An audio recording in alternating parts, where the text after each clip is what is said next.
Hello everyone, this is the presentation which we made for Tutorial 5 for Mechanism Sessional ME29002. So let's meet our team, myself Ushoshi Roy, and let's meet our other core team members Pranjali Khatua and Shaptak Hajra.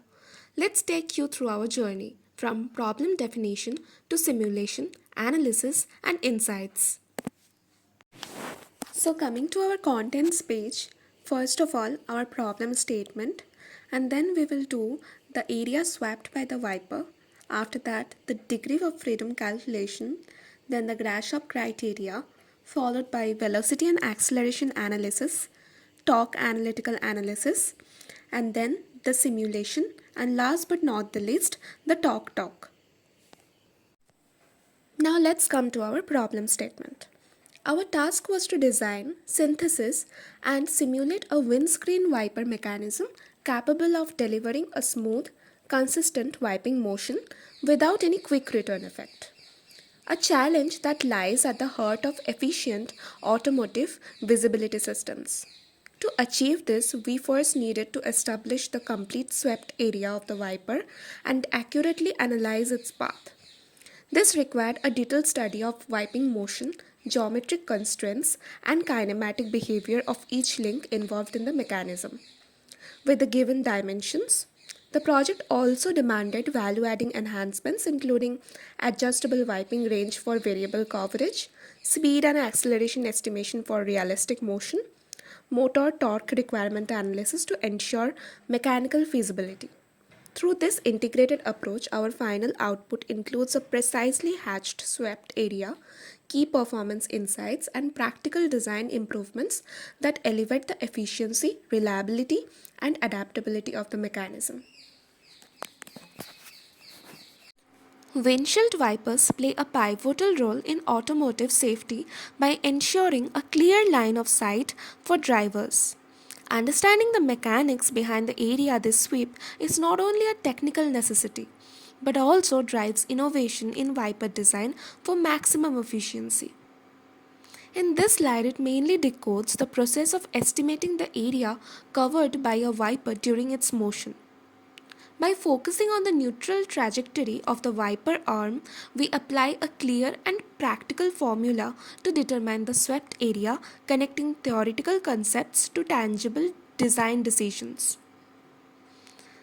Graphical comparisons show the direct impact of the wiper crank length on the swept area.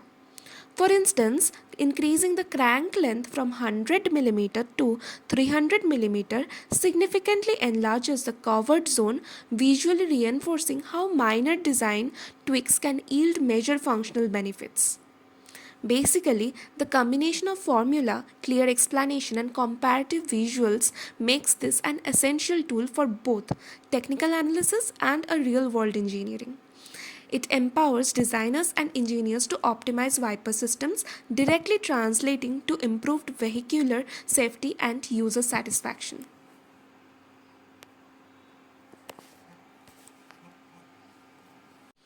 Now coming to the degree of freedom. The degree of freedom of a mechanical system refers to the number of independent variables with which the state or configuration of the mechanism can be defined.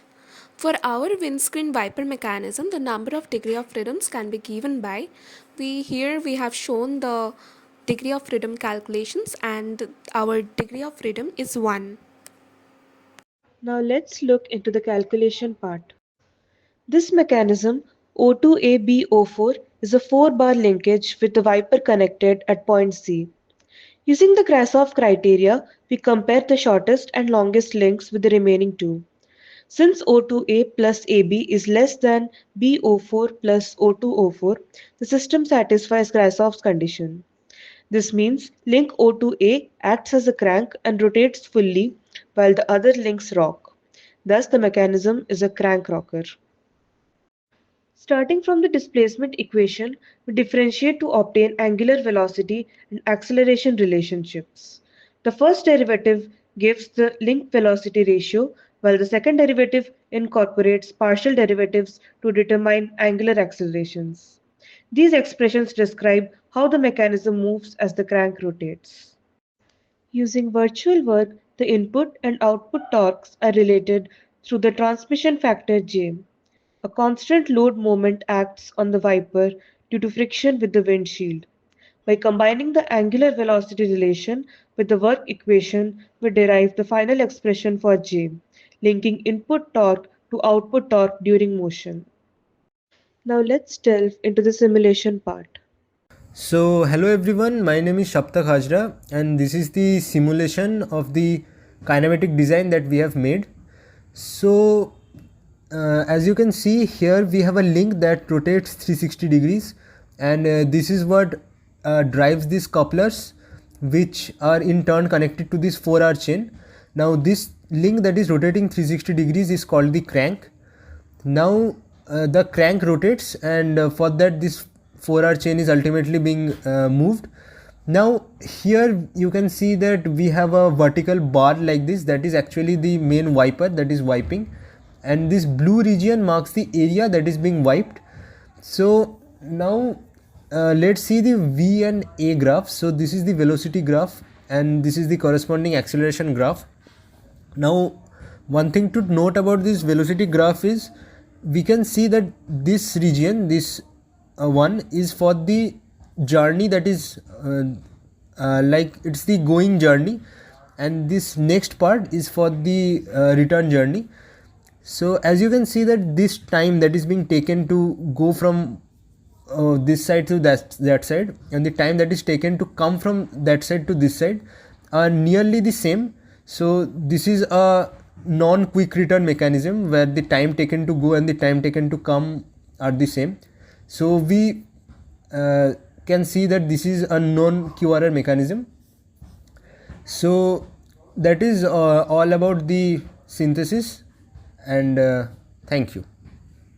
So, last but not the least, let's come to the torque talk. What our motor really requires. Number one, the motor to be used for the driver link should provide sufficient torque to move the entire mechanism along the wiper. Number two, a relatively lightweight material should be used to make the wiper arms and joints so as to reduce the force needed to move the links and hence the torque. Number 3. The wiper should be relatively smooth to reduce the frictional force on the wiper from the windshield.